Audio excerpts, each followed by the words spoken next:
लकड़ी का कटोरा। एक वृद्ध व्यक्ति अपने बहू बेटे के यहाँ शहर रहने गया। उम्र के इस पड़ाव पर वह अत्यंत कमजोर हो चुका था। उसके हाथ कांपते थे और दिखाई भी कम देता था। वो एक छोटे से घर में रहते थे। पूरा परिवार और उसका 4 वर्षीय पोता एक साथ डिनर टेबल पर खाना खाते थे, लेकिन वृद्ध होने के कारण उस व्यक्ति को खाने में बड़ी दिक्कत होती थी। कभी मटर के दाने उसकी चम्मच से निकलकर फर्श पर बिखर जाते थे, तो कभी हाथ से दूध छलक कर मेजपोश पर गिर जाता था। बहू बेटे 1-2 दिन ये सब सहन करते रहे, पर अब उन्हें अपने पिता की इस काम से चिढ़ होने लगी थी। हमें इनका कुछ करना पड़ेगा, लड़के ने कहा। बहू ने भी हाँ में हाँ मिलाई और बोली, आखिर कब तक हम इनकी वजह से अपने खाने का मजा किरकिरा करते रहेंगे, और हम इस तरह चीजों का नुकसान होते हुए भी नहीं देख सकते। अगले दिन जब खाने का वक्त हुआ तो बेटे ने एक पुरानी मेज को कमरे के कोने में रख दिया।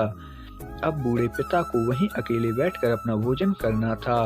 यहाँ तक कि उनके खाने के बर्तनों की जगह एक लकड़ी का कटोरा दे दिया गया, ताकि अब बर्तन ना टूट फूट सकें। बाकी लोग पहले की तरह ही आराम से बैठकर खाते, और जब कभी कभार उस बुजुर्ग की तरफ देखते तो उनकी आंखों में आंसू दिखाई देते। यह देखकर भी बहू बेटे का मन नहीं पिघलता। वो उनकी छोटी से छोटी गलती पर ढेरों बातें सुना देते। वहाँ बैठा बालक भी यही सब बड़े ध्यान से देखता रहता और अपने मन में मस्त रहता। एक रात खाने से पहले उस छोटे बालक को उसके माता पिता ने जमीन पर बैठकर कुछ करते हुए देखा। तुम क्या बना रहे हो? पिता ने पूछा। बच्चे ने मासूमियत के साथ उत्तर दिया, अरे मैं तो आप लोगों के लिए एक लकड़ी का कटोरा बना रहा हूँ, ताकि जब मैं बड़ा हो जाऊँ तो आप लोगों को इसमें खा सकें। और वह पुनः अपने काम में लग गया, पर इस बात की उसके माता पिता पर बहुत गहरा असर हुआ।